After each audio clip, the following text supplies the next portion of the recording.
오늘은 우리가 2017년도 그 도시 시간에 하나님과의 친밀함에 대해서 좀 연관된 부분들을 살펴보고 있습니다.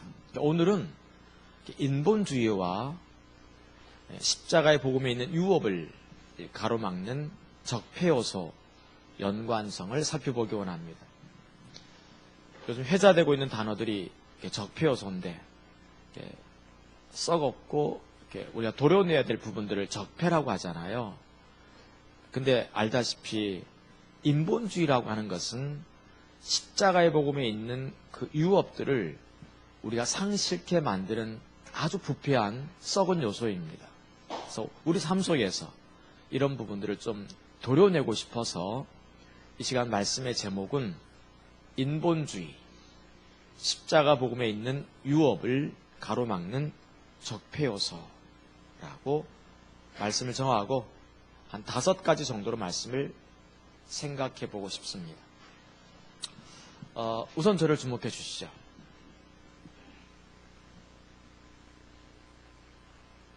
첫 번째로 보고 싶은 것은 사도 바울이 언급하고 있는 십자가 복음에 있는 유업과 인본주의의 연관성을 먼저 보고 싶습니다. 유태인들은 조상 대대로 수천 년 내려오면서 가장 큰 유업을 뭐라고 생각했을까요? 가장 큰 유업, 하나님으로부터 받을 수 있는 가장 큰 축복이랄까, 생명이랄까, 복이랄까, 유업이 있다고 한다면 뭐겠어요? 유태인들은 유업은 유태인들의 유업, 성령이죠. 유태인들은 조상대대로 하나님으로부터 받을 수 있는 가장 큰 복, 생명, 유업이 있다면 그것을 성령이라고 생각했습니다. 몇 가지 이유 때문에 그랬습니다. 하나는 뭔가 하면 유태인들은 자기들의 조상이 누구예요? 아브라함이잖아요. 근데 알다시피 아브라함에게 얽힌 얘기들을 사도 바울이 갈라디아서에서 이렇게 얘기하면서 아브라함이 이제 100세가 되고 사라가 90세가 되었어요. 그러면 하나님께서 아브라함에게 주신 언약이 뭔가 하면 크게 2가지잖아요. 하나가 비록 자식이 없지만 이제 자식을 낳아서 그 자식이 큰 민족을 이루게 될 거라는, 큰 민족이 이루어진다는 그 언약 하나하고, 두 번째는 그 자식들, 그 민족 때문에 모든 열방이 다 복을 받는, 복이 근원되는 거잖아요. 그래서 비록 지금 자식이 없지만 자식을 놓게 되면 큰 민족이 이루어진다는, 큰 민족이 첫 번째 언약이고, 두 번째 언약은 복이 근원되는 거예요. 근데 알다시피 아브라함이 100세가 되고 사라가 90세가 되었는데 자식이 있다? 없다? 없다는 거죠. 100세가 되고 90세가 되었으니까 천상 아기를 놓으려면 이제 남자의 구실을 못하고 여자의 구실을 못해요. 그래서 인간적인 방법은 다 끝난 거예요. 인본주의로는 끝난 거예요. 어떻게 가능하죠? 하나님이 오셔야 돼요. 그러니까 성경에 보면 바울은 이 사라를 뭐라고 표현했는가 하면 남편 없는 자 이렇게 말합니다. 사라의 남편은 누구예요? 아브라함인데도 불구하고 분명히 남편이 있었거든요. 근데도 성경에서 바울은 이 사라를 가리켜 남편 없는 여인이라고 말합니다. 왜? 남편이 있어도 자식을 놓는 일과 연관해서는 남편이 아닌 거예요. 남자 구실을 못하니까 이미 100세가 되어가지고 이해가 되죠. 그런가 하면 바울은 그래서 남편 없는 자라고 표현하기도 하고 또 뭐라고 또 표현하기도 해요? 홀로 있는 자, 홀로 된 여인 이렇게 표현하기도 합니다. 갈라디아에서. 그렇죠? 홀로 된 자의 자식이 남편 있는 자의 자식보다 훨씬 더 많은 민이라 이렇게 해서 성경에는 홀로 있는 자라고 표현하기도 하고 남편 없는 자라고 표현하기도 해요. 그러니까 남편이 있고 분명히 홀로 있는 건 아니에요. 근데 남자가 있어도 이 소용이 있다 없다. 저 표현이 좀 이상하지만 오늘 좀 설교가 이상한데 남편이 있긴 있지만 자식을 놓는 일, 하나님의 언약이 이루어지고 유업이 성취되는 것과 연관해서는 이 남자가 필요 있다 없다? 남자 필요 없는 거예요. 100세가 된 이 남자 때문에 자식을 놓을 일도 없고, 맞습니까? 자식을 놓을 일도 없다 보니까 복의 근원 될 일도 없는 거예요. 그래서 사실 사라 입장에서는 이 남편이 있지만 홀로 된 여인이고, 그 다음에 남편 없는 자였던 거죠.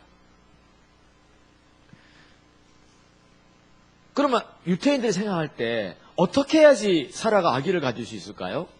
방법이 있는데, 인간적인 방법이 끝난 거고 방법이 하나 있어요. 뭐 어떻게 가능한 거예요?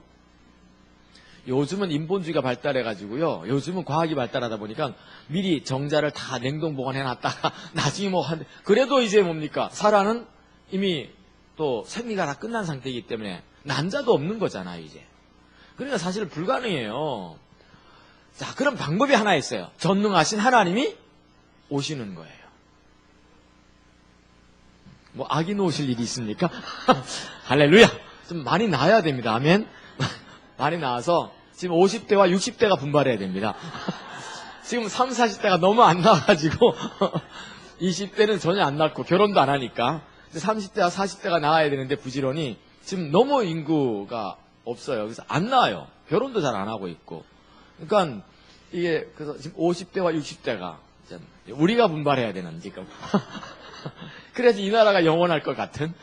지금 이 나라를 위해서 기도한다면 그럼 하나님께서 전능하신 하나님 우리 모두에게 오셔야 됩니다. 그러니까 아브라함과 사라의 입장에서는 누가 오셔야 되는 거예요? 하나님이 오셔야 되죠. 근데 하나님은 알다시피 그 하나님이기 때문에 성령이 오시는 거예요. 성령이 오시는 거죠. 근데 유태인들 속에 하나님, 성령은 뭐라고 인식되어 있는가 하면 성령. 우리는 지금 삼위일체 하나님 다 알아요. 그래서 예수 그리스도, 성부 하나님, 성자 예수님, 그 다음에 성령 하나님. 삼위일체 이런 거 다 알지만 유태인들은 그런 거 다 모르거든요, 이 사람들은. 삼위일체가 뭔지 모르잖아요. 그래서 성령을 어떻게 이해하고 있는가 하면 하나님의 전능하신 능력이라고 이해하는 거예요. 옛날부터. 그래서 성령이 이렇게 오신다는 것은 전능하신 하나님의 능력이 임한다고 생각을 했어요. 그러니까 아브라함과 사라가 아기를 가져가지고 하나님의 언약이 유업이 성취되려면 성령이 오셔야 돼요. 하나님의 전능하신 능력이 임해야 돼요. 근데 구약시대 때는 알다시피 왕, 선지자, 제사장, 하나님의 특별한 은총을 입은 사람들, 요 네 부류의 인간 외에는 성령이 함부로 오지 않았어요. 이렇게 모두에게 임한 게, 남종과 여종에게 다 충만히 임한 게 아니거든요. 현만 임한 게 아니기 때문에 성령을 받는 게 문제였던 거예요. 성령 받는 게 가장 큰 유업이었어요. 알겠죠? 이 가장 큰 유업입니다. 근데 아브라함과 사라는 하나님께서 정말 오셨어요. 오셔가지고 알다시피 아기를 가진 거예요. 100세가 되어가지고.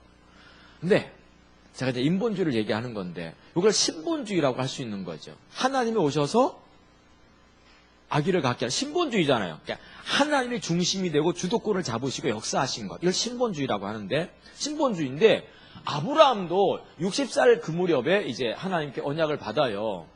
네 자식이 큰 민족을 이루게 될 거고, 그리고 네가 복의 근원이 되어서 그 민족 때문에 모든 열방이 다 복을 받을 거야 했는데, 이제 아브라함이 60, 70, 신학자마다 약간 다른데 어떤 사람은 60세, 어떤 사람은 70세 보고 있어요.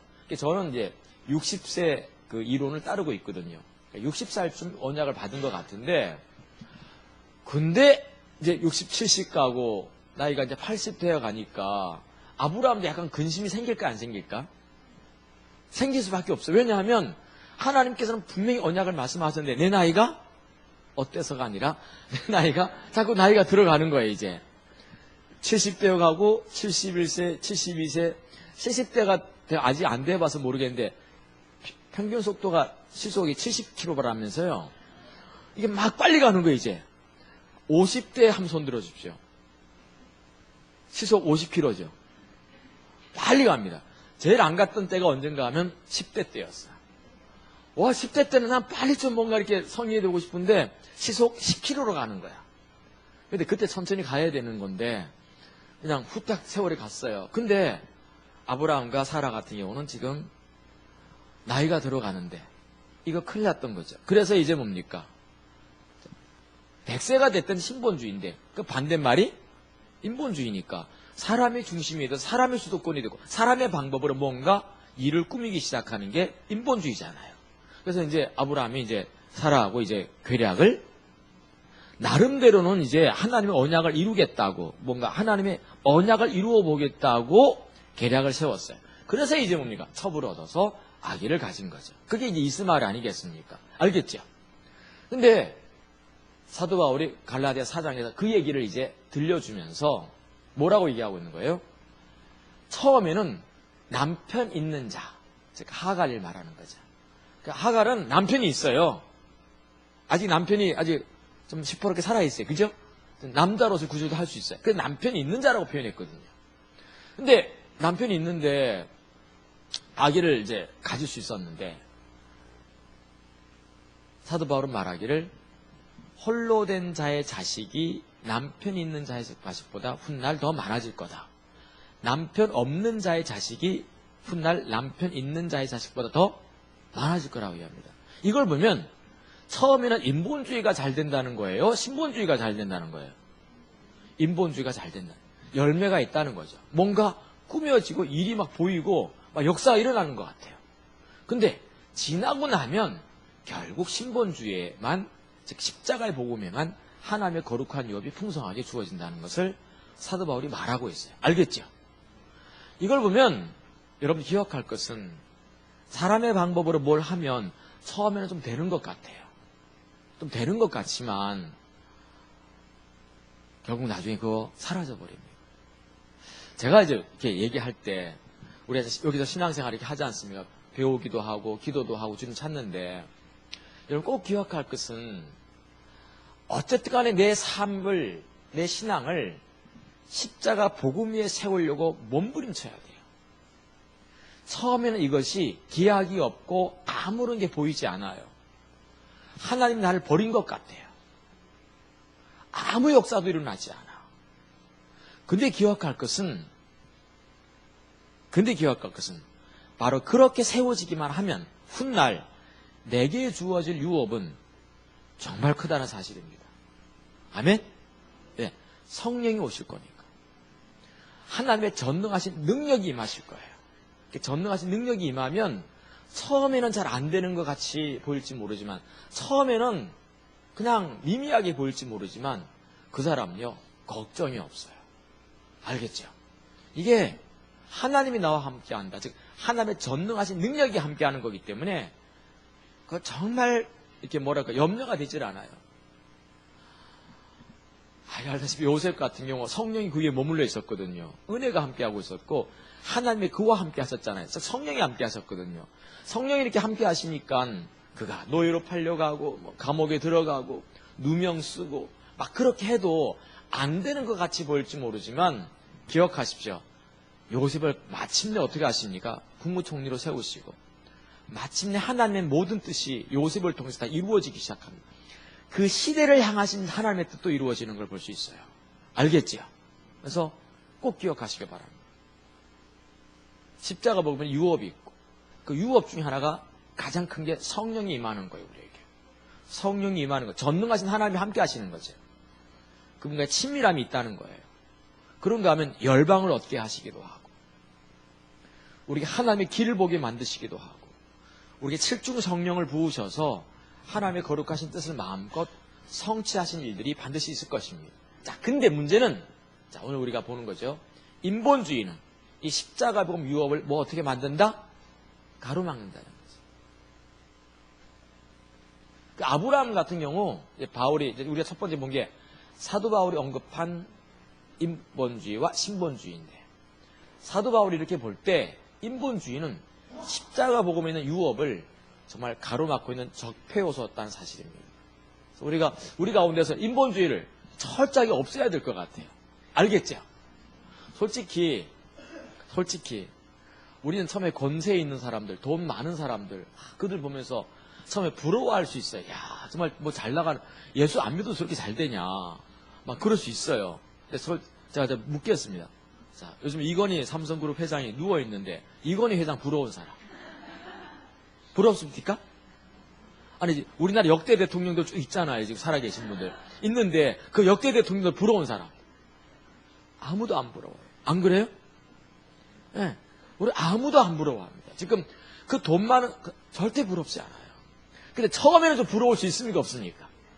좀 있어. 근데 부럽지, 그게 부러운 게 아니에요. 그 전에 그 누굽니까?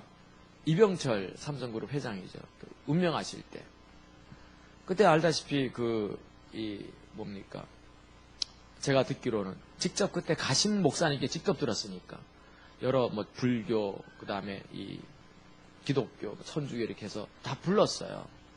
불러가지고 이제 다 이렇게 이제 예수도 안 믿고 종교가 없으니까 이제 다 유명한 분 다 부른 거죠, 이제. 각 종교의 종파에서 다 불러가지고 이제 기도받고 하려고. 그때 기독교 목사로 이렇게 가신 분이 이영 목사님이세요. 이영. 이상도 목사님은 아니에요. 이영 목사님입니다. 이영이셨어요. 지금 은퇴하신 분입니다. 살아계신데. 제가 직접 들었어요, 그때. 가서 그랬다고 그러잖아요. 예수 믿으셔야 된다. 회장님, 많이 불안하시죠? 예수 믿으셔야 된다. 참 이게 안타까운 일이 아니겠습니까? 안 그래요? 지미 카터 그 전 미국 대통령이 미국 대통령 당선된 다음에, 그러니까 조금 얘기를 좀 해볼게요. 벌써 한 3, 40년도 더 된 일이죠, 벌써. 아주 오래, 내가 20살 그 무렵에 지미 카터 전 대통령이 이제 미국 대통령 당선됐으니까 한 40년 되어왔던 것 같아요. 한 5년 전쯤일까? 한국의 어떤 젊은 목사가 한 20대, 진짜 30대 젊은 목사가 이제 미국 루이지애나주에 가서 이제 조찬기도를 참석했어요. 조찬기도에 가보셨나요? 가보시길 축복합니다. 동그랗게, 가끔 텔레비 보면 이렇게 동그랗게 테이블에 앉아가지고 몇 명이서 이렇게 같이 뭐 하고, 이렇게 뭐 기도도 하고 밥도 먹고 하는. 조찬기도의 목적은 먹는 거죠, 사실은. 뭐 기도는 잠깐 하고. 저도 조찬기도에 몇 번 갔었거든요, 이제. 옛날에 이제 뭐 신문 만들 때 이제 취재하러 가면 이제 똥 둘러 앉아서 이렇게 하는데 주로 먹는 거예요, 뭐. 그죠? 먹는 건데, 루이지애나주에서 이렇게 있었어요.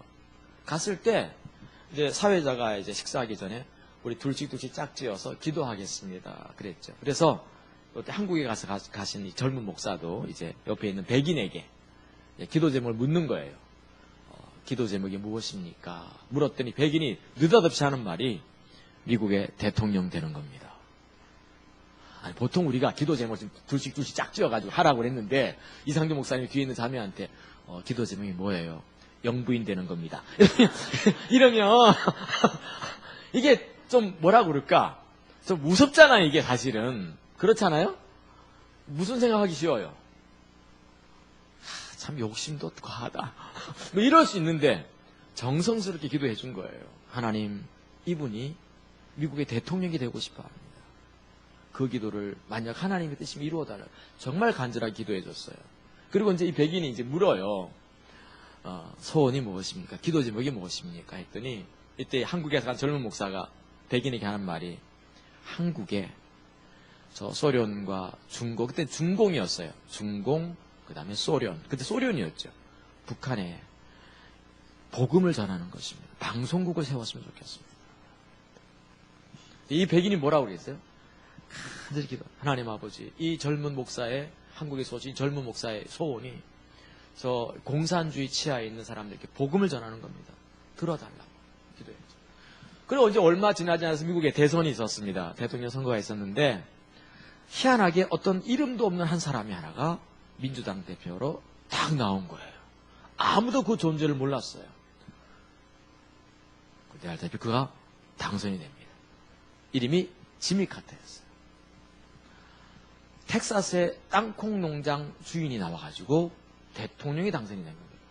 그때 그가 썼던 자서전이 Why do not your best, 그렇게 나와 있을 거예요. Why do not your best. 읽으신 분 읽지 않았을 겁니다. 성경도 안 읽는데 뭐 그것까지 읽겠습니까? 제가 그걸 읽었어요. 그때 그게 한국에 확 베스트셀러. 왜 당신은 당신의 최선을 다하지 않는가? 그 책 제목이거든. 당신은 왜 당신의 최선을 다하지 않는가? 지미 카터의 대통령이 당선된 다음에 자서전이었거든요. 그리고 나서요, 지미 카터가 대통령 당선되면 미국은 조창기도를 이렇게 해요. 그때 한국은 저 변방에 있는 뭐라 그럴까? 이제 6.25 사변을 겪고 나서 아직도 이제 막 뭐라 그럴까? 경제적으로 무지하게 어려운 꿈틀거리고 있는 그 나라였거든. 근데 지미 카터가 조창기도를 하는데 한국에 온 목사 한 사람을 초청했습니다. 누구겠어요? 자기를 해서 간직했대. 그 K 목사님을 초청합니다. 이게 실명이 나가면 안 되기 때문에. 그러니까 한국이 발칵 뒤집힌 거예요. K 목사가 누군데 미국 대통령이 조창기도에 부르냐냐. 한 명도 아직까지 한국 사람들로서는 초청받은 사람이 없었거든요. 그리고 나선 조금 있다가 지미 카터가 한국을 방문하겠다고 뜬 거예요. 한국을 가야 되겠다. 한국이 두 번째 놀란 거예요. 이제. 알겠죠? 활짝 뒤집혀서. 지미 카터가 한국으로 오겠다는 거예요. 그러니까 지미 카터가 한국에 왔어요. 올 때 재밌는 것은 주의를 끼고 왔거든요. 주의를 끼고 왔는데 세계에서 가장 큰 교회가 이제 여의도 순복음교회니까 여의도 순복음께서 예배를 드리면 좋겠다 싶어가지고 이제 여의도 순복음께서 예배를 드리자고 이제 첫 제안을 했더니 지미 카터가 거기서 안 돼. 침례교였거든요. 침례교라. 침례교에서 예배 드린다고. 이분이 침례교 주일학교 교사인데 대통령 된 뒤에도 비행기 타고 가가지고 주일학교 교사하고 꼭 왔어요. 맡겨진 사명을 진짜 잘한 거예요. 교사 하시는 분들이요 정말 잘하셔야 됩니다. 사명 잘하십시오. 할렐루야. 그래서 그게 귀한 거예요. 그래가지고 영등포 침례교에서 하려고 했었는데 그게 시장 안에 있는 거라 영등포 시장 안에서 경호상의 문제가 돼가지고 여의도 침례교에서 한 거예요. 그때 여의도 침례교가 개척된 지 얼마 안 돼서 한 15명, 20명 정도 모여요. 애들까지. 딱 조그만 교회였는데. 그래서 여의도가 이제 그 서울 한강에 있는 섬이니까 한강에 군함이 뜨기 시작했습니다. 위에는 비행기들이 뜨기 시작하고 약 20만 명의 경찰과 군병력이 깔리기 시작했습니다. 20명 성도 데리고. 그래서 여의도 침례교회가 지금 어떤 교회로 되어 있는가 하면 거기서 가장 국회의원들이 많이 이렇게 그 기가 있는지 모르겠는데 어쨌든 간에 그걸 다니는 거죠. 그래서 이제 근데 여의도 침례교회 그 한경화 목사님이 이제 돌아가셨는데 그분에게 제가 직접 들었는데 그 비화를 제가 들었던 거죠. 들었는데 이러시더라고요. 지미 카터가 오니까 미국 대통령이 우리 개척교회 오는데 신납니까? 안 신납니까? 신나니까 우리 교회에서 예배 드리면 나하고 1시간 뭡니까? 이렇게 상담하고 면담할 수 있는 기회를 달라고 딱 그런 거예요. 경호국에다가.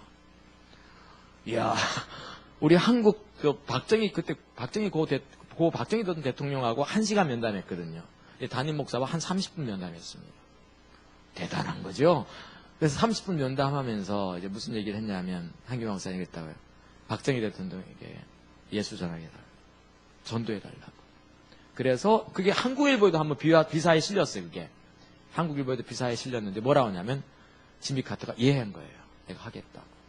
그래서 1시간 고 박정희 전 대통령과 더불어서 면담하면서 1시간 하면서 외교 문제는 30분 했고 30분은 전도한 일화가 남습니다. 당신 예수 믿어야 된다. 이런 어떤 좀 마인드가 필요하지 않아요? 우리나라에서 이런 대통령이 좀 나왔으면 좋겠어요. 그래가지고 30분을 이렇게 전도하는데 그때 박정희 전 대통령이 뭐라고 했어요? 글쎄요, 아시겠다. 그리고 얼마 있지 않다가 이제 12.12 사태가 일어나기 시작해요. 11.6 돌아가시게 됩니다. 인생이라는 게 참 묘한 거예요, 이게. 인생이라는 게. 하나님께서 그에게 마지막 기회를 주신 것 같아요. 인생, 우리도 박정희 전 대통령이 있다. 부럽습니까? 처음에는 부러울 수 있어요. 처음에는. 근데 기억할 것은요, 돈이 있고, 권력이 있고, 이거요, 좀 지나면 아무것도 아니에요. 아시겠죠? 지난주에 재밌는 일이 벌어졌어요. 이게 우리 집사람 얘기하면 어떻게 할지 모르겠는데, 저기도 아들이 있잖아, 이제. 결혼을 해야 될 아들이 있는데. 제 집사람 친구 중에 이제, 부자도 있을 거 아니겠어요? 강남에서 부자가 하나 있어요. 복부인 비슷하게. 그래서 그 친한 친구인데, 둘이서 이제 이렇게 복덕방에 들어간 적이 있었어요. 옛날에. 우리 집사람은 사모니까 그냥 수수하게 이렇게 되는데, 그분은 집사님이니까 촥 이렇게 딱 들어. 그러면 이상하게 막 달라지는 거예요. 말투도 매물 나온 거 갖고 와보세요. 딱 이러면요. 그 복덕방이라든가 공인중개사 그 사무원들이라든가 사장님, 예? 딱 그럴까. 우리가 가면 별로 그냥 왜 오셨습니까? 이렇게 물어요. 집 보러 왔나요? 전세 없는데? 이러잖아요, 우리한테는. 그러는 분이 한 분 계세요. 강남에 빌딩도 있고. 근데 지난주에 전화가 따라 못 들어왔어요. 전화도 안 하시는 분이고 그래요. 나보고 항상 거기 김기현 목사님 되시십니까? 예, 내가 김기현 목사인데 했더니 저는 누구입니다. 여기 친구입니다. 제가 알고 있습니다. 그래서 바꿨더니 그러더래요. 네 아들 있니? 그래서 자기 딸하고 결혼시키자고. 한 번도 본 적, 직업이 뭔지도 모르고 묻지도 않고. 그러면서 하는 말이 내가 다 해줄게. 그러더라고. 우리 집 사람은 거기에 순간 좀 넘어가는 것 같아. 부자니까. 그래가지고 여보! 내가 그랬더니 그렇지? 그리고 내가 끊고 나서 전화 때 우리 아한테 얘기해봤더니 화를 내더라고. 그렇죠. 그런 돈이라든가 이런 것들은 그냥 얼마 있지 않으면 다 지나가는 것들이죠. 맞습니까? 10년 지나가면요, 그거 다 지나가는 것들. 돈, 건강, 젊음, 이거요, 다 지나가요. 그거 의지하고 살아가는 게 인본주의잖아요. 맞습니까? 아브라함 인본주의는 뭐였어요? 자기 젊음이었거든요. 80 넘어가면 도저히 이제 안 될 것 같아. 그리고 어떻게 합니까? 조금 될 때 아기를 낳아버리자. 이게 젊음이 그의 인본주의였어요. 근데요, 그것 때문에 피를 봅니다. 지금도 그 이스마엘의 그 자식들이 다 IS야. 이스마엘, IS. 그래가지고, 이게 지금까지 괴롭혀, 사람들을. 얼마나 괴롭히는지 몰라요. 얼마나 괴롭히는지 몰라요. 그러니까, 우리가 이렇게 보면, 뭘 하시냐면, 인본주의가 처음에는 화려하게 보이고, 멋지게 보이고, 그게 될 것 같이 보이지만, 그거 지나고 나면 아무것도 의미 없다는 거죠. 아멘? 지금 우리 대통령이었던 사람들 부러워하는 사람 없어요. 지금 이건희 이병철 돈 있던 사람 부러워하는 사람 한 사람도 없어요. 우리는 내가 믿기는요, 십자가 보면 안에 있는 그 유업, 열방을 얻는다든가, 지금 중국이라든가 남미라든가 이런 데 가가지고 그들에게 전도하고 한 사람이라도 죽게 돌아오고, 이게 얼마나 귀한 겁니까? 지미 카터가 대통령 재직 시절에는 인기가 없었어요.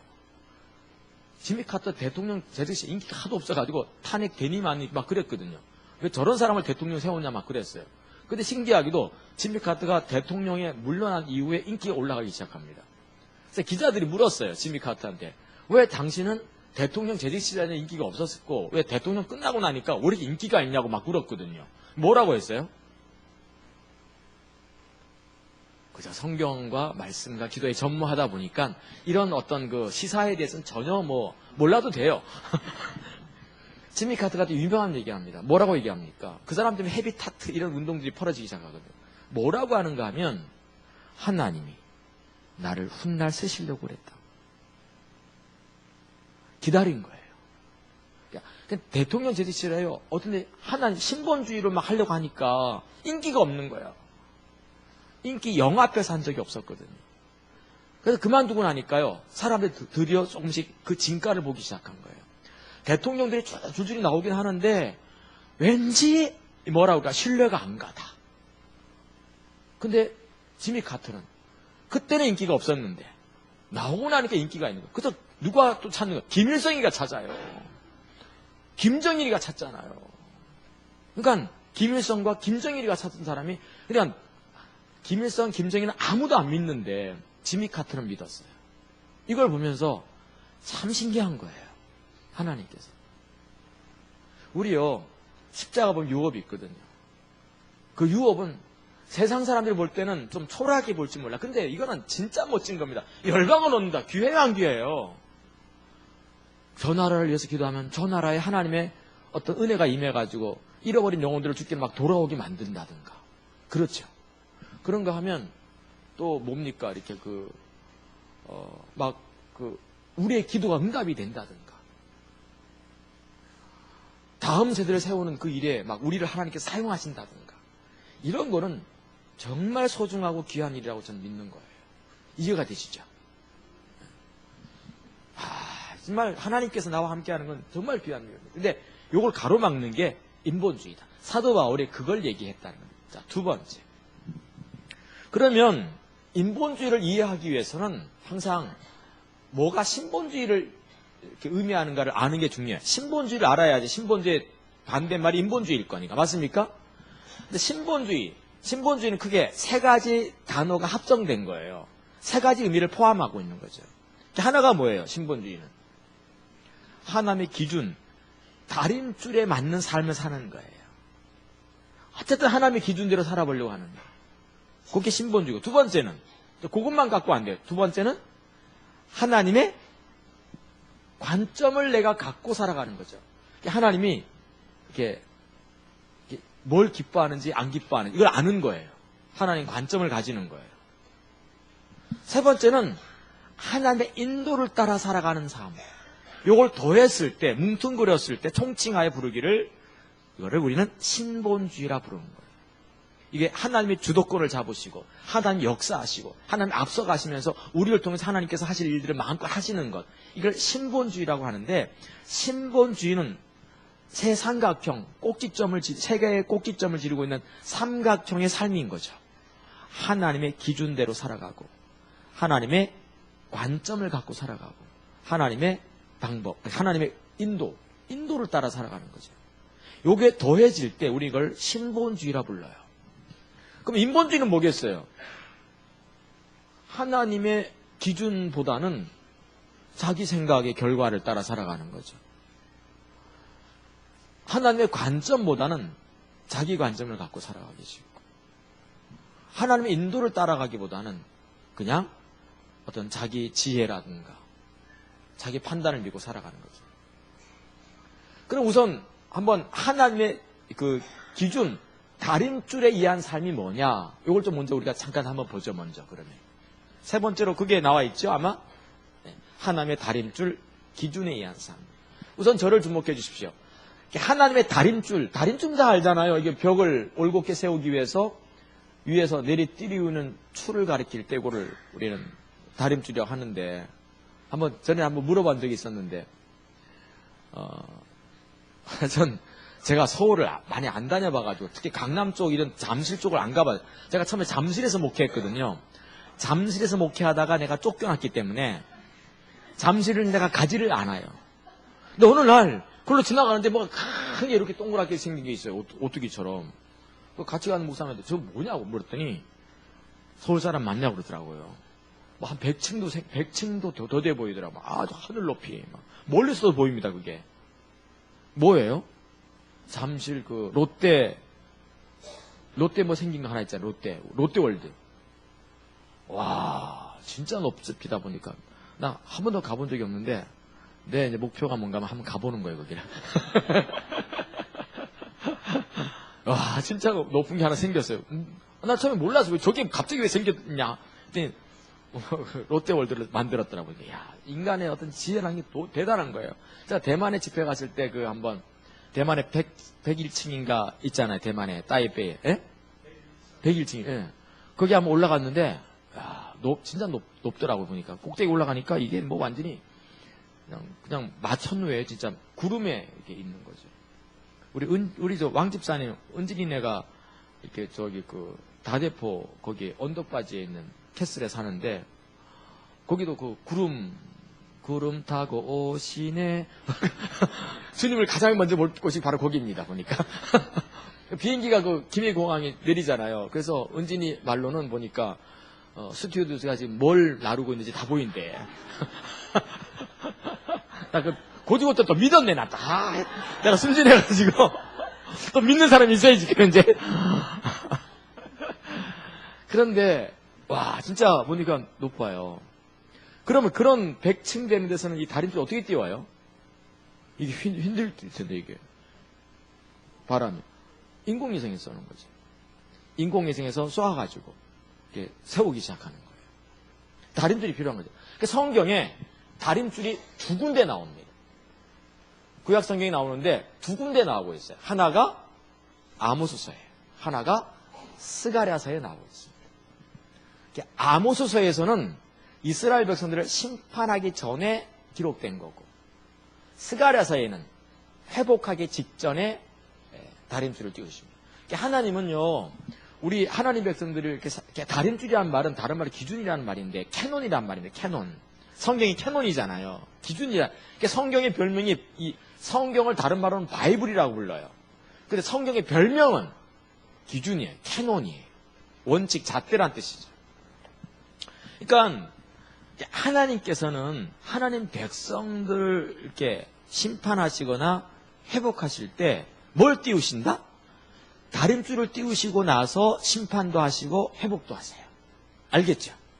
그러니까 이게 아모스서예요. 심판하실 때. 그러니까 주전 722년에, 지금부터 2722년 전이죠. 주전 722년에 이스라엘이 아수르에서 망합니다. 근데 하나님은 망하기 전에, 그들을 심판하기 전에 한 세대 전에 선지자를 항상 보내서 뭘 띄운다? 다림줄 띄우시는 거죠. 하나님은 다림줄을 띄운 다음에 만나 안 만나 보시고 딱 한 세대 후에 심판하시는 거예요. 그게 아모스서예요. 아모스는 뽕나무집, 과수원집 이게 주인이었다 갑자기 뽕 가신 거예요. 이렇게 하나님 영이 성령이 임하시고 뽕 갔어요. 뽕나무 들고 막 애원했던 사람이 이 누굽니까? 못 쓰죠. 그래가지고 하나님께서 이제 아모스에게, 아모스 환상의 선지자니까, 아모스야 네가 무슨 환상을 보고 있냐 했더니 아모스가 뭐라고 하는 거예요? 하나님이 쌓은 담 곁에서 다림줄을 띄웠어요. 또 쌓은 담이 뭐예요? 그러면 쌓은 담은 이스라엘 백성을 가리키는 거죠. 그리고 나서 하신 말씀이 내가 다림줄이 떨어졌어요. 지금 다림줄을 두고 서 계시는데요. 하나님께서 하신 말씀이 뭐예요? 내가 다림줄을 띄우고 너희들을 용서하지 않겠다. 그래서 하나님은 우리를 심판하시고 징계하실 때 다림줄을 띄우시고 나서 하세요. 얼마나 뭐가 열심히 하느냐, 열심히 안 하느냐가 문제가 아니라, 알겠죠?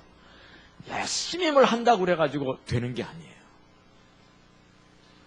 알겠죠? 막 열심히 한다고 되는 게 아니라 내가 다림줄에 맞냐는 거예요, 지금. 그리고 나서 결국 주전 722년에 망합니다. 주전 한 750년경에 아모스가 와가지고 다림줄 띄우고 한 20년, 30년 지난 다음에 주전 722년에 망했어요. 그리고 망해가지고 이제 주전 한 538년 좀 지나고 있었어요.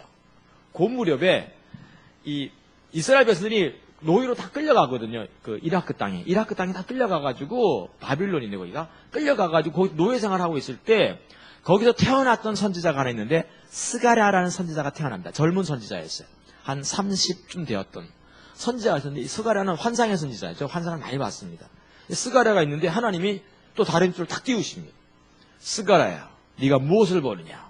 꼭 옛날에 아모스에게 무엇을 보느냐 했던 것처럼 지금 이제 뭐라고 하시는 거예요? 무엇을 보느냐 그랬더니 스가랴가 뭘 봤어요? 그때는 그 이스라엘 백성들이 나중에 고향 땅으로 이렇게 돌아올 때 앞장서서 돌아왔던 사람이 수르바벨이거든요. 수르바벨의 손에 하나님께서 뭐라고 하시겠습니까? 내가 다림줄을 띄우고 너희들을 회복하겠다 말씀하십니다. 다림줄이 뭔가 하면 하나님이 자기 백성들을 상대할 때 그분이 세워놓은 원칙이에요. 예를 들면 뭐 구원의 원칙, 구원의 기준, 구원의 다림줄 하면 뭐겠어요? 예수? 영접하는 거. 아무리 뭘 많이 해도 구원 못 받아요. 맞습니까? 그렇죠? 예수 영접하기 전까지는. 경상도 말로 새 빠지게 기도해도 구원 못 받아요. 아멘? 새 빠지게 기도해도. 새가 뭐예요? 새 빠지게. 혓바닥. 어디 혓바닥을 새 빠지게. 난 내 친구 그때 부산 사람, 그 친구 참 대단했어요. 그냥 영화 티켓을 끊었는데 그걸 나보고, 야 개연아, 포토가리 어디 갔냐? 티켓. 포토가리가 뭐냐? 영감을 기분이 확 살아있어요. 포토아리야.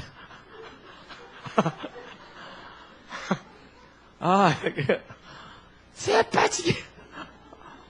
근데요, 보면,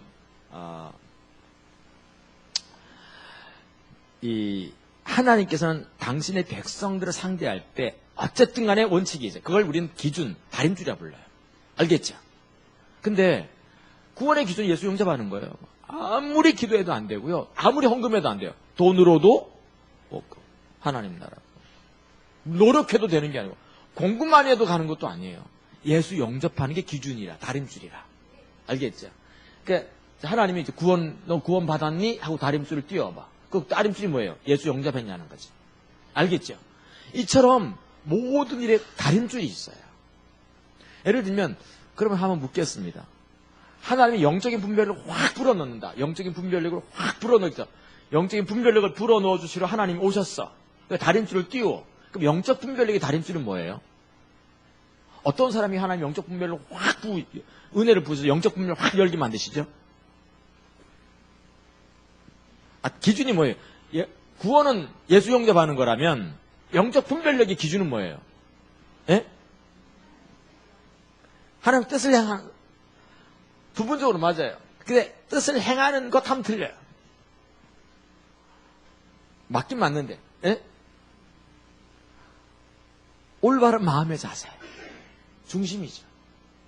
하나님은 중심이라는 다림줄을 띄워요. 올바른 자세가 있냐, 하나님의 뜻을 올바르게 행하려고 하고 있느냐, 배우려는 자세가 있느냐, 알겠죠? 하나님 얼굴을 구하는 자세가 있느냐, 하나님만의 유일한 목적이 된 자세가 있느냐. 제일 중요한 건 자세, 중심입니다. 결국 중심이 올바야 돼요. 중심이 올바른 사람은 지금요, 좀 복음 잘 몰라도 괜찮아요. 중심만 바르면, 지금 복음이 몰라도 하나님께서 함께 하실 겁니다. 근데 복음을 아무리 많이 배웠어도 중심이 바르지 못하면 그 사람 나중에 그거 안 됩니다. 절대 안 되게 돼 있어요. 알겠죠? 중심이 올바라야 되거든요. 중심이 뭐냐, 딱 보라. 하나님 중심 보고, 중심 보고 은혜를 붓는 거니까. 겸손한 자에게 은혜를 붓는 거예요. 겸손한 자에게 은혜를 붓는다면 이 겸손은 중심이란 뜻이에요. 중심이 낮아져 있는 사람. 그러니까 우리가 왜 하나님께 우리를 죽도록 다루십니까? 그 중심 때문에. 중심, 우리 좀 지나면 금방 우리는 이렇게 탁 높아져 있어요, 마음들이. 금방 높아집니다. 조금 배우고 나면. 그거 죽도록 하나님께서 낮추시는 거예요, 우리. 낮아져야 돼요. 알겠죠? 안 낮아지면 계속 다루시는 거죠. 그러니까 이걸 기준이라 불러요. 근데 이 기준에 의한 삶이 신본주의 가장 첫 번째 요소예요. 기준에, 제목만 읽어가도 금방 나와요. 하나님의 의도는 하나님의 기준과 다림줄에 맞춰 세워지는 개인과 교회죠. 여러분 한 분 한 분이 기준, 다림줄에 의해서 세워져야 돼요. 사역의 다림줄, 얘가 지금 사역 잘하나 못하나 하고 다림줄을 띄워. 사역의 다림줄이 뭐예요?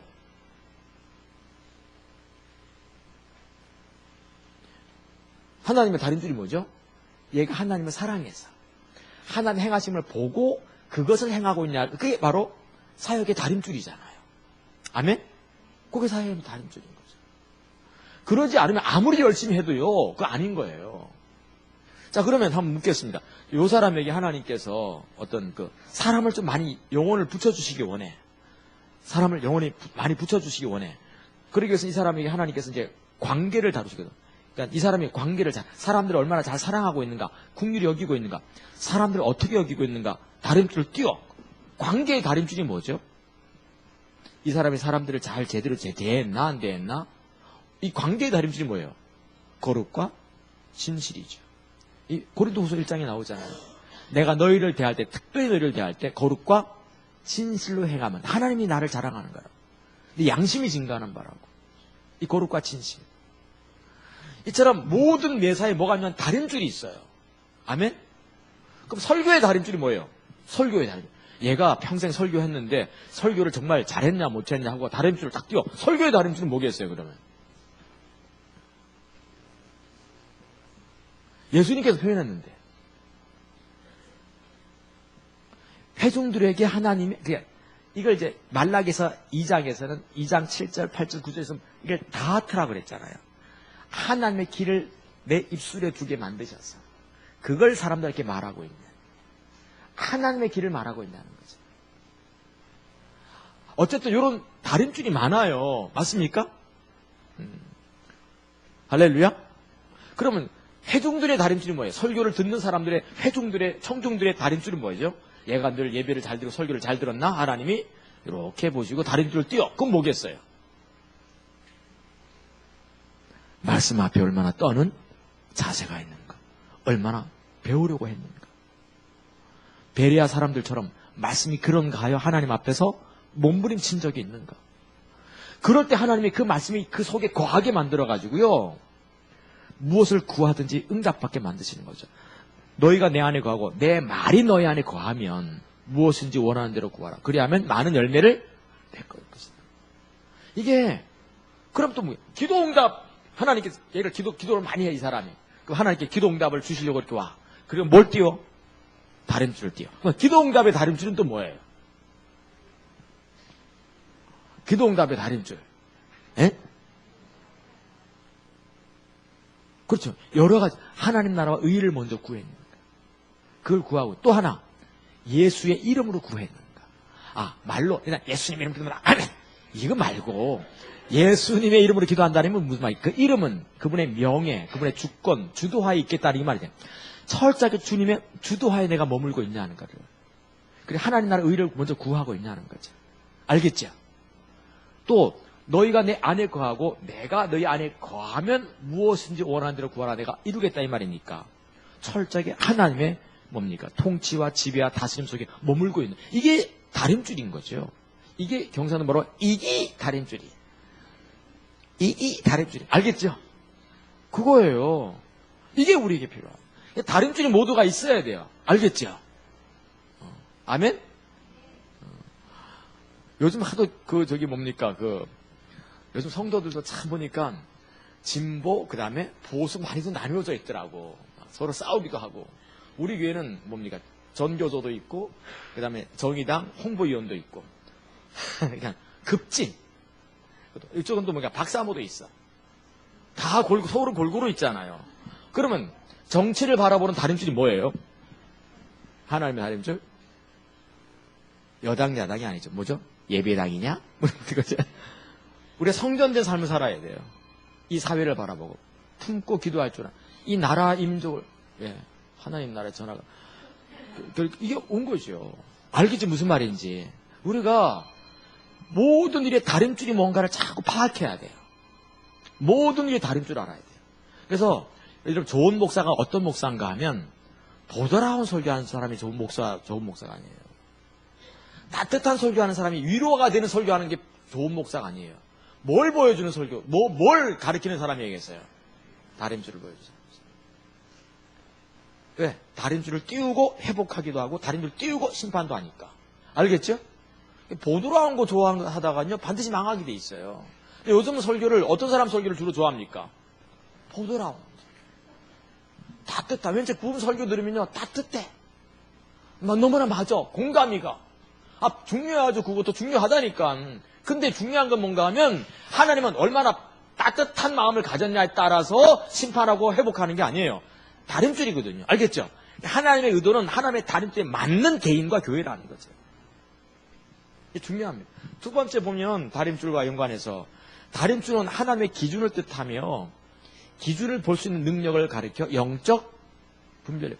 영적 분별력을 볼 수 있는 기준이 뭐라고 했죠? 자세입니다. 마음 자세. 이 마음 자세는 진짜 배워야 돼요. 우리가 하나님 앞에서 올바른 마음 자세 가져야 돼요. 우리 여러분들 굳이 바라는데 올바른 마음, 우리 올바른 마음 자세 하는 사람은 보입니까 안 보입니까? 예 하겠습니다 하면 왠지 그 자세가 올바르지 못한 게 좀 보여요 안 보여요? 보일 때가 있습니다. 맞습니까? 순복하는 것 같지만 순복이 아니야. 속에는 빼딱한 게 있어. 제발 부탁인데 여기 속에 이게 빼딱한 게 사라져야 돼요. 여러분이 뱀대가리 같은 이 빼딱한 이거 다 없어져야 돼요. 우리 속에 좀 제발 부탁인데 이거 없어져야 돼요. 이게 있으면 빼딱한 거. 하나님은 그 죽도록 다루십니다. 그거. 하나님도 고집 되기 싫거든요. 그래서 하나님이에요. 그러니까 하나님 한 분이시니까 하나이기도 하지만 하나님은요 절대로 양보 안 합니다. 집요할 정도로 고치십니다. 우리가. 맞습니까? 이스라엘 백성들 40년 동안 광야에서 못 고쳐지니까 그냥 죽게 만들었어요. 그냥. 하나님도 집요하게 고치십니다. 헨리 블랙가비 목사님은 그렇게 표현했더라고요.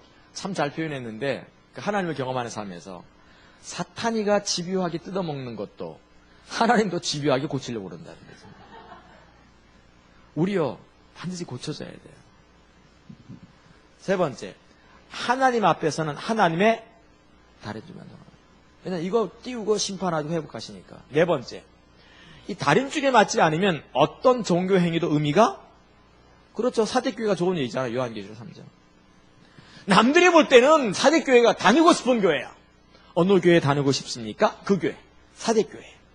저도 제가 어떤 목사님이 계신데 제가 좋아합니다. 그 목사님.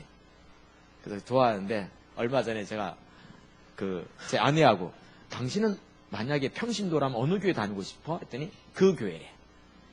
나도 그렇다고. 그래서 그 목사님한테 지난번에 만나서 같이 이게 밥 먹으면서 제 아내나 제가 평신도라 간다면 제가 목사님 교회를 다니고 싶습니다. 너무 좋아가지고. 네. 요즘 좀 더 하나님 세우시는 것 같아요. 그러니까 제가 중심을 알거든요, 그분. 설교를 잘 하시는 것도 아니에요. 그분이 알면 큰일 나지만 어쨌든. 그렇다고 해서 그분이 얼굴이 잘생긴 것도 아니에요. 근데도 내가 당신 교회는 다니고 싶다. 저는 설교 잘하고 이러는 게 아니에요. 얼굴 잘생긴 게 아니잖아요. 다 지나간다니까요. 다 꽃은 뭐 한다? 다 시든다고 잠언 전도시에 다 나오잖아요. 솔로몬이 그 아름다운 영화를 다 가졌는데 그거 어떻게 합니까? 다? 내가 처음 부산집회 강사로 내려올 때가 40대였어요. 나도 꽃한 나이가 지나갔어. 참. 꽃은 시들고 갑자기 이 시가 확 들어와 성경에 나오네. 꽃은 시들고 푸른 마르나 여호와 영광은 영원. 그래요 주님. 하고 위로받고 있는 중에 지금 내가. 그러니까 모든 건 다 시들고 다 해 아래 새 것이 없거든요. 다 가게 돼 있어요. 우리에게 남는 게 하나님의 은혜거든요. 아멘? 남는 게 은혜가 남아야 되거든요. 나중에. 다섯 번째, 동그라미 쳐야 돼요. 문제는 기준이 가려지는 데 있어요. 사대교회 같은 경우는 남들이 다 다니고 싶은 교회야. 하나님께서 뭐라 하십니까? 기준, 너희 교회가 괜찮은 교회냐고 다리 딱 띄워드린 거예요. 영 아닌 거예요. 아니니까 어떡합니까? 죽은 교회라고 보신 거죠. 사대교회 보고. 그러면 교회가 좋은 교회인지 나쁜 교회인지 교회의 기준은 뭐예요? 교회의 기준은 뭐죠? 예수의 터 위에 세워졌냐는 거죠. 복음 위에 세워졌냐는 거예요. 예수의 터 위에 세워지지 않으면, 그러니까 바울이 어찌했든지 간에 예수의 터 위에 교회를 세우려고 그랬어요. 아무든지 이 터 외에는 다른 터를 절대 닦지 말라고 그랬거든요, 바울이. 맞습니까? 이게 교회가 예수의 터 위에 안 닦이면, 그럼 예수의 터 위에 닦인다는 게 뭡니까? 예수를 가르치면 예수가 되는 게 아니에요. 예수의 터 위에 세워진다는 게 뭐죠? 예수를 아는 산지식이죠. 내가 예수 그리스도만 알기로 작정하는 거죠. 예수만 알기 작정해서 지혜와 계시의 성령을 통해서 내게 알려지는 그 예수의 터 위에 산지식 위에 교회를 세워가는 거예요. 하나씩. 이게 너무 중요합니다. 그러니까 이게 그런 거죠. 다섯 번째 말씀은 문제는 이 기준이 가려지는 데 있어요. 동그라미 치라고 그랬죠. 이 동그라미 쳐야 되는데 5번은 뭐가 문제인가 하면 기준이 안 보이는 게 문제예요. 저는 이게 인생을 돌아보니까 제가 하나님 앞에 기준 앞에 몸부림치고 서면 하나님 반드시 뒷받침하십니다. 왜? 이게 복음이니까. 십자가 복음에는 뭐가 있다? 유업이 있으니까. 알겠죠? 근데 내가 뭘 염려하고 걱정하고 그러면 어떻게 됩니까? 꼭 이상하게 참 내가 옛날에 보면 성도수 은근히 좀 자랑하면 꼭 이상하게 떠나가요. 어디로 이상하게.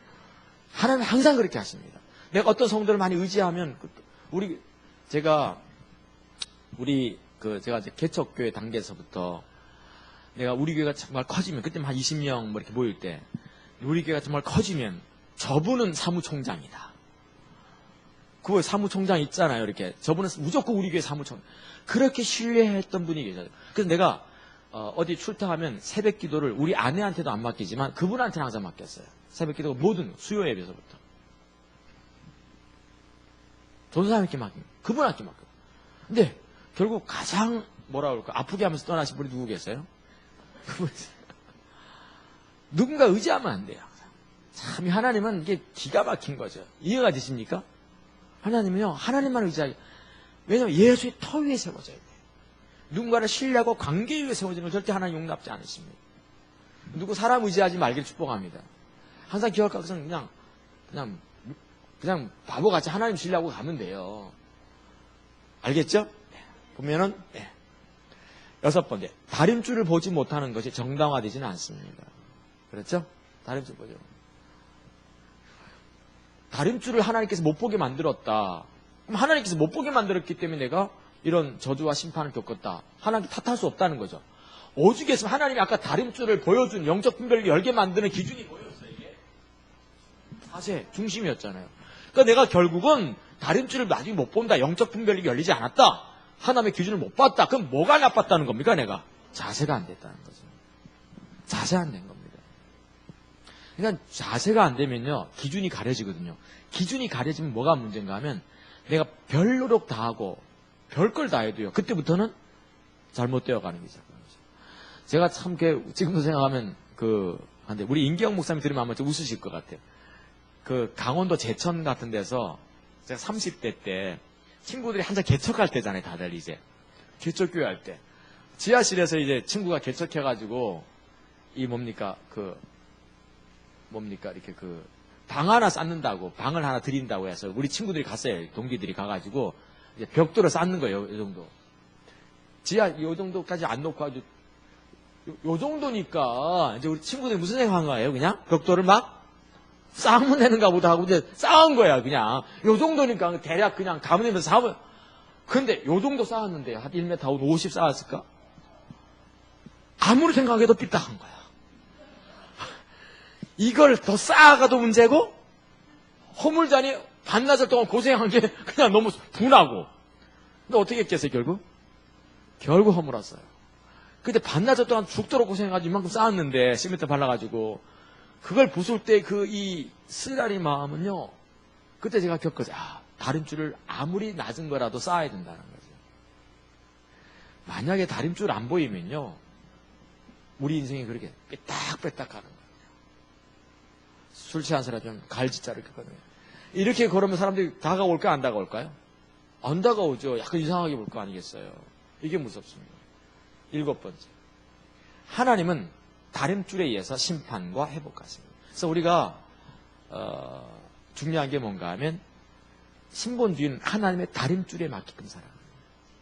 우리는 보도라운 설교, 따뜻한 관계를 잘해가지고 이것 갖고 살아가는 것이 아닌 걸 꼭 기억하시기 바랍니다. 알겠죠? 그래서 모든 면에서 다림줄을 부지런히 배워가기 시작하셔야 됩니다. 저는 인간관계의 다림줄이 아까 뭐라고 그랬죠? 인간관계 잘했나 못했나? 뭐라고 그랬죠?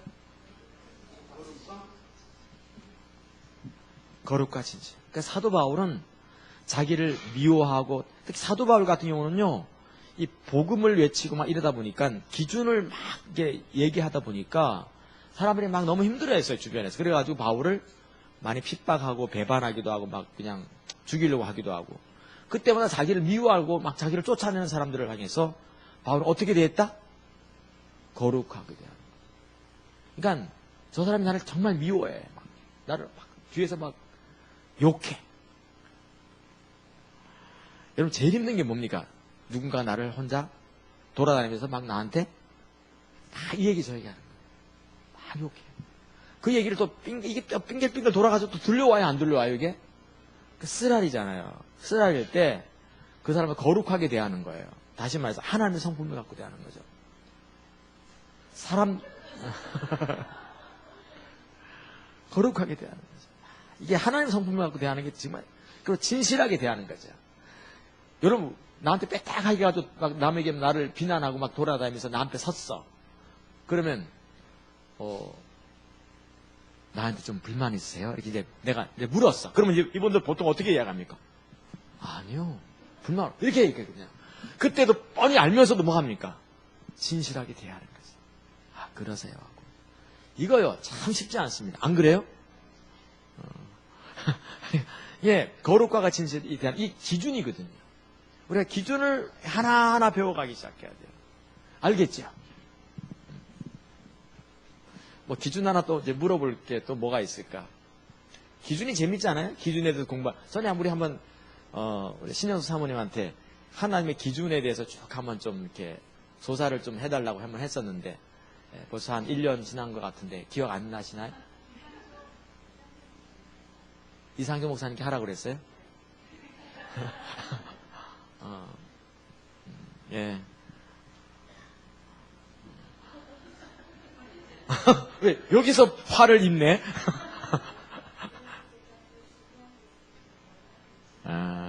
저 같은 경우는 이제 하나님의 기준에 대해서, 다림줄에 대해서만 이렇게 정리를 해서 유인물을 좀 만들어 보려고 해요. 요런 인간관계의 기준은 뭐냐? 설교의 기준은 뭐냐? 영적 분별력의 기준은 뭐냐? 이렇게 하나하나 우리가 배워가면 참 하나님 얼굴을 구하는 삶의 기준이 뭐예요? 요 사람이 하나님 얼굴을 잘 구했나 못 구했나 하고 하나님의 다림줄을 띄워. 하나님 얼굴을 구하는 다림줄이 뭐예요? 아까 제가 언급했던 것처럼 하나님을 알고 사랑하는 것이 인생의 유일한 열망 삼고 있는가. 두 번째는 하나님의 임재를 그토록 사모하여서 그 자리를 그렇게 기다리고 있는가. 세 번째는 하나님의 길을 알아서 그 주의 뜻을 순종하고자 함이 있는가. 네 번째는 부활의 권능과 고난의 참여함을 알고자 하여 하나님 앞에서 기꺼이 서고자 함이 있는가. 이런 것이 바로 하나님의 얼굴을 구하는 삶의 기준인 거예요. 알겠죠? 그걸 보면서 하나님께서 우리가 그냥 하나님 얼굴 구합니다. 이렇게 얼굴 구한 사람은요, 목사님 1년 좀 지난 다음에 목사님 1년 동안 하나님 얼굴을 구했더니 이제야 좀 알 것 같습니다. 뭔데요? 보일락 말락합니다. 이렇게 되기 쉬워요. 그러니까 기준을 잘 알아야 돼요. 알겠죠? 아유, 참 이게 참 기준을 많이 알면 좋습니다.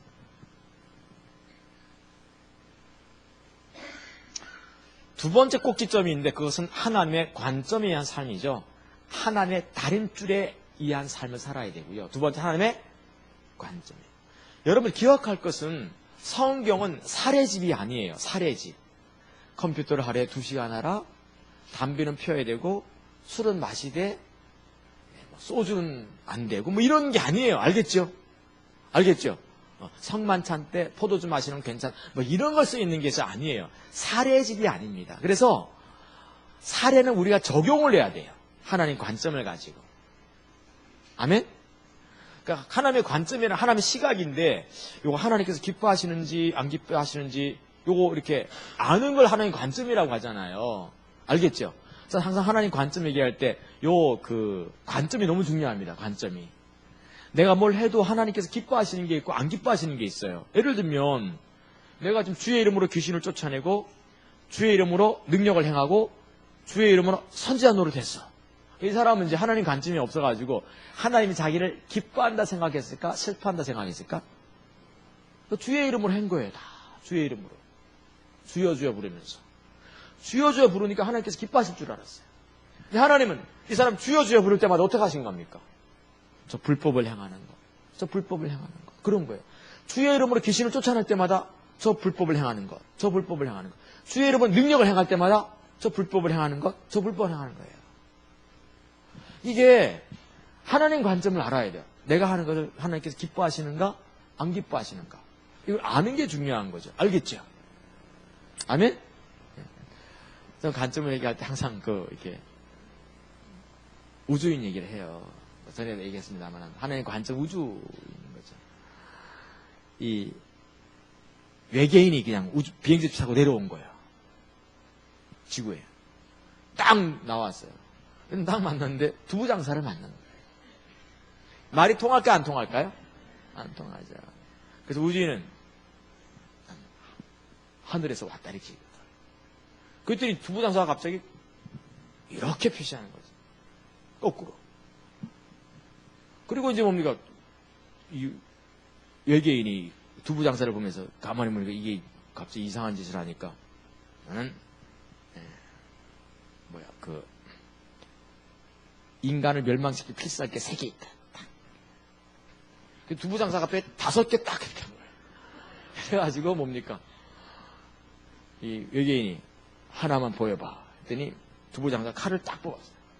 그랬더니 외계인이 막 놀라서 도망간 거죠. 비행 접시 안에. 그래서 같은 외계인끼리 만나가지고 이제 야 지구인을 만났느냐? 했더니 만났다 해서 무슨 일이 있었느냐? 했더니 내가 하늘에서 왔다, 우주에서 왔다 이렇게 했더니 그 지구인이 말하기를 땅에서 올라왔다. 그러니까 나는 인간을 멸망시킬 필살기가 3개가 있다 했더니 갑자기 그 지구인이 5개가 있다 그러는 거야. 놀래가지고 하나만 보여달라 했더니 칼을 뽑아들더라. 그래서 무서워서 도망갔다. 그때 이 두부 장사, 이 지구인도 다른 두부 장사 만났어요. 너 외계인 만났다며 해서 왜? 외계인 무슨 얘기 나는지. 두부값 내렸냐? 묻길래 두부값 올랐다 그랬다. 300원 올랐냐? 묻길래 500원 올랐다 그랬더니 그래서 어떻게 해야 돼? 한 모만 달라 그러길래 칼을 뽑아가지고 딱 두부를 자르는데 도망갔다는 거예요. 이게 관점이에요. 그러니까 서로 다 달라. 알겠죠? 하나님이 보시는 거하고 우리가 보는 거 다 달라. 이게 참 중요한 부분입니다.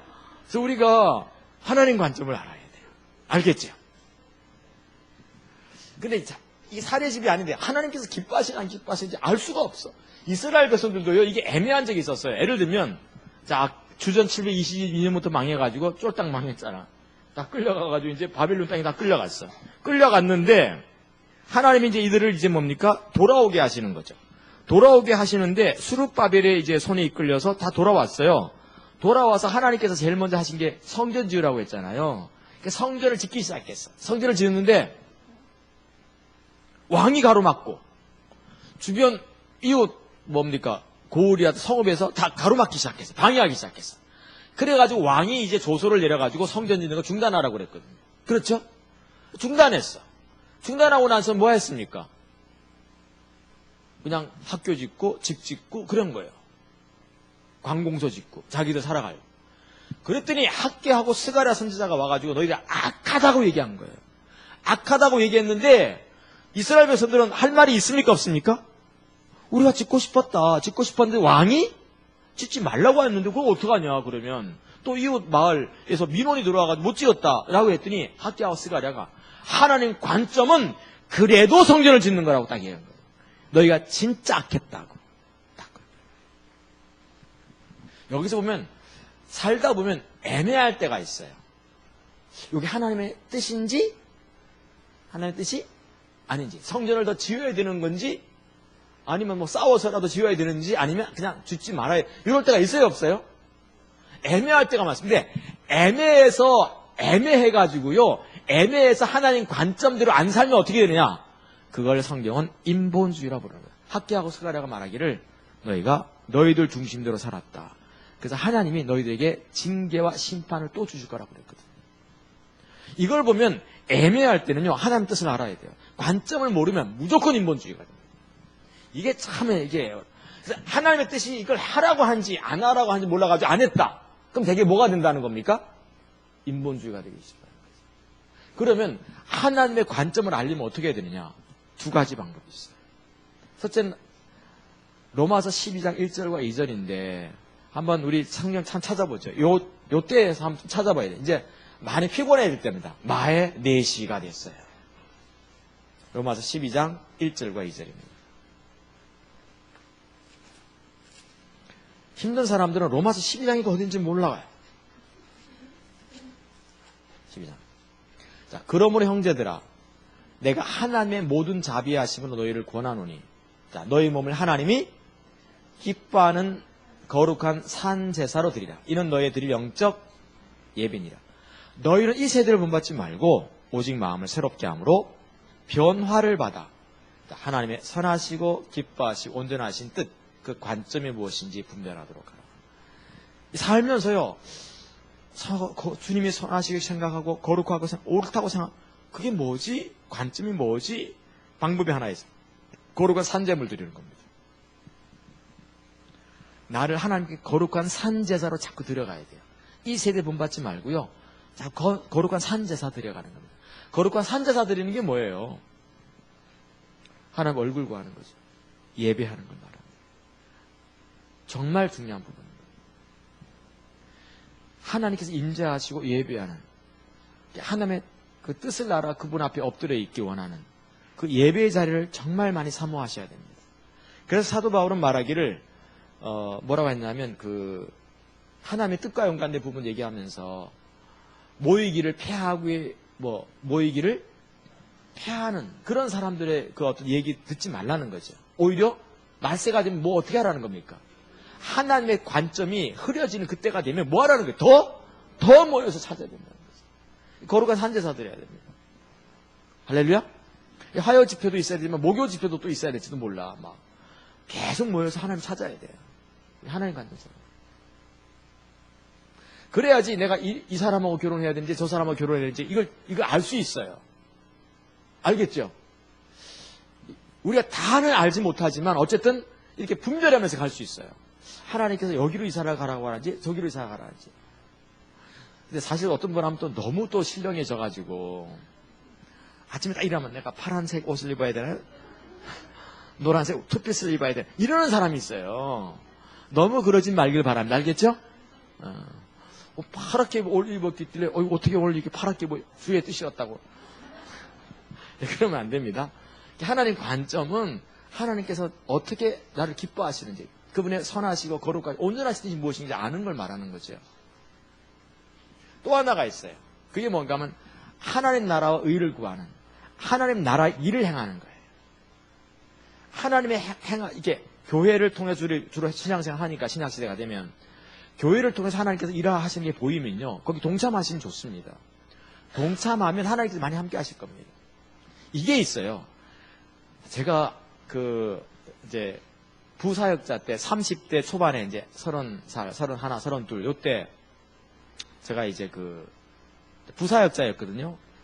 그때 제가 이제 신방 목사니까 신방 이렇게 가면 밤 2시고 3시고 나오시는 한 분의 집사님이 계셨어요. 그때 그분은 정말 헌신되어 있었어요. 낮이고 밤이고 오는 거예요. 교회에서 무슨 일 있다면 그냥 하나님 앞에 오는 거예요. 그냥 귀해요 안 귀해요?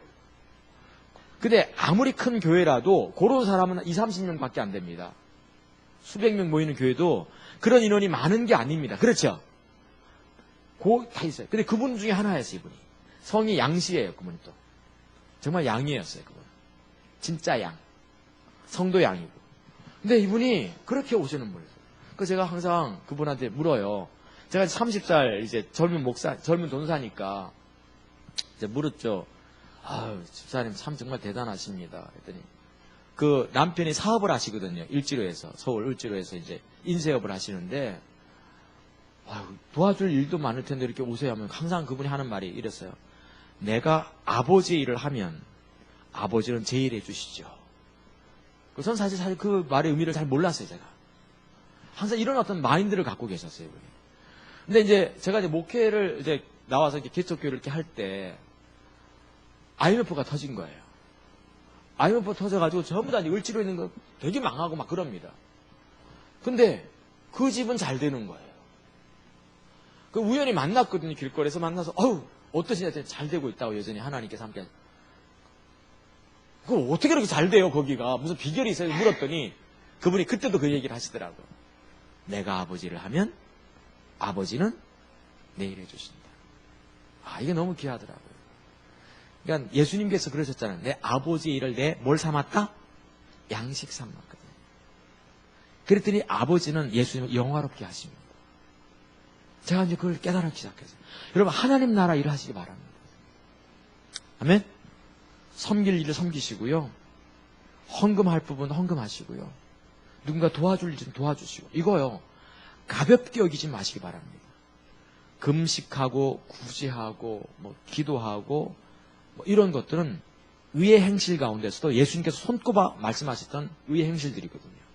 마태복음 5장, 6장에서 특별히 의의 행실 4가지를 얘기하면서 기도, 구제, 금식, 헌금 당내가지 마세요. 이거요, 절대 하나님께서 그냥 지나치지 않게 하십니다. 알겠죠? 의행해서 사는 거죠.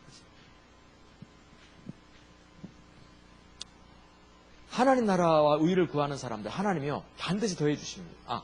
더해 주시는데 초점 맞추지는 않은 거죠, 당연히. 알겠죠? 하나님 나라 일을 하면 하나님은 반드시 채워가십니다. 제가 젊은이들을 가르칠 때 항상 그렇게 가르쳐요. 여기 하나님이 일에 있고 여기 내가 있다. 그러면 하나님 그 나라를 위해서 젊음을 바치고 시간을 드리고 헌금하고 내 건강을 드리고 이렇게 하면, 관계를 드리고 이렇게 하면 하나님이 필요할 때마다 사람 주시고, 필요할 때 물질 주시고, 필요할 때 건강 주시고, 필요할 때 배우자도 주신다. 염려하지 말라는 거죠. 알겠죠? 그분이 하나님이십니다. 그래서 우리 하나님께서 채우실 거예요. 아멘? 자, 세 번째 꼭지점이 있습니다. 하나님의 인도를 따르는 삶이죠. 하나님의 기준, 하나님의 관점, 하나님의 인도. 이게 바로 신본주의인데, 신본주의는 바로 하나님의 인도를 따르는 거죠. 하나님의 음성, 방법을 따라 살아갈 때 성취된 주의 뜻입니다. 그래서 우리가 하나님의 뜻은 하나님 방법대로 해야지 이루어집니다. 모세 같은 경우 하나님 방법대로 하지 않은 적이 있었어요. 40살 때. 젊음이 있었을 때 어떻게 한 겁니까? 비전을 봤거든요. 하나님이 자기를 통해서 이스라엘 백성을 구원하고자 하는 뜻을 알았거든요. 어떻게 한 겁니까? 40살 먹었더니 젊은이가 힘을 다해서 이스라엘 백성을 구원하려고 했죠. 하나님 방법이 아니었거든요. 어떻게 하면? 도와주세요, 안 도와주세요? 하나님은 하나님 방법대로 할 때 도와주십니다. 절대로 하나님 방법대로 하시죠. 알겠죠? 하나님 뒷받침이 있을 겁니다. 근데 이게 원래는, 자, 보십시오. 하나님이 우리의 응답을 주신다. 사람이 세운 방법하고 하나님이 세운 방법하고 어느 게 더 쉬울까요? 자, 하나님 방법은 뭐예요? 기도하시면서 주님이 임하실 때까지 기다리십시오. 사람의 방법은 어떻게 하죠? 꼭 3일 금식하면 됩니다. 어느 게 더 쉬워요? 딱 3일 금식. 그냥 하나님께서 역사하실 때까지 그냥 인내하시면서 주님 찾으셔야 됩니다. 엎드려서. 100만 원 헌금하면 됩니다. 어느 게 더 쉬워요? 100만 원 헌금하고 응답받는 게 쉽잖아요. 인본주의가 훨씬 더 쉬워요. 근데 하나님의 신본주의는 항상 하나님이 오셔야 돼. 근데 하나님이 언제 오실지를 딱 결정했으면 좋겠어. 내가 1시간 기도하면 1시간 뒤에 오시고, 내가 2시간 기도하면 이틀 뒤에 오시고. 이러면 쉬운데 하나님께서 그걸 안 써놓거든, 성경에다가. 근데 인본주의를 따라가면 처음에는 괜찮을 것 같지만 절대 되지 않습니다. 하나님은 하나님의 방법대로 움직일 때 역사하신다. 알겠죠? 이게 모세도 실패했지만 여호수아도 어떡합니까? 여리고성 무너뜨린 다음에 아이성 딱 보니까 이거 뭐 방법까지 뭐 기도할 필요도 없는 거야. 이건 바로 쳐들어가도 될 것 같아. 여리고성이 무너졌는데 뭐. 그러다가 큰 코 다쳤거든요. 하나님 방법대로 해야 됩니다. 알겠죠? 제가 이렇게 보면, 목회하다 보면 성도들 가운데 열심히 있는 사람이 있을까요, 없을까요? 열심히 있어요. 근데 열심히 있는데 열매가 없는 사람들이 많습니다. 왜 그럴까요? 자기 방법대로 하는 겁니다. 열매가 있는 사람이 있고 열매가 없는 사람이 있는데, 대개 보면요, 열매가 있는 사람은 하나님 방법대로 더디가 하더라도 하는 사람이고, 다 열심히 있어가지고 하는 사람들은 되게요, 열심히 하는데 뭔가 처음에는 뭐 박짝 잘하는 것 같아. 근데 나중에 뭐 하나도 없어. 그래서 우리가 중요한 부분이 하나님 방법대로 해요. 꼭 기억하시기 바랍니다. 할렐루야.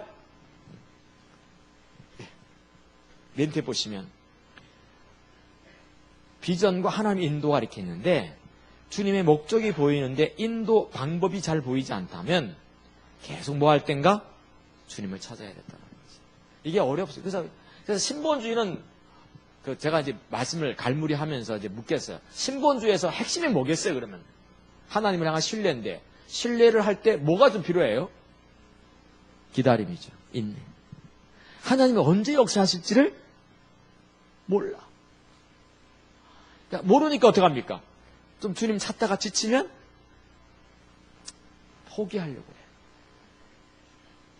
포기하지 마십시오. 포기하지 않고 그냥 쭉 가시기 바랍니다. 에라 그냥 죽으면 그냥 가는 거죠. 망하면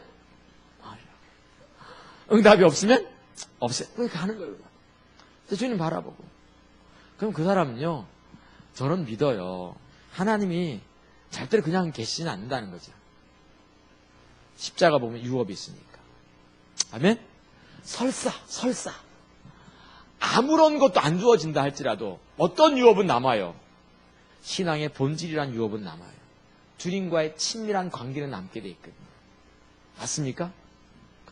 그럼 그 사람은요, 행복한 사람입니다.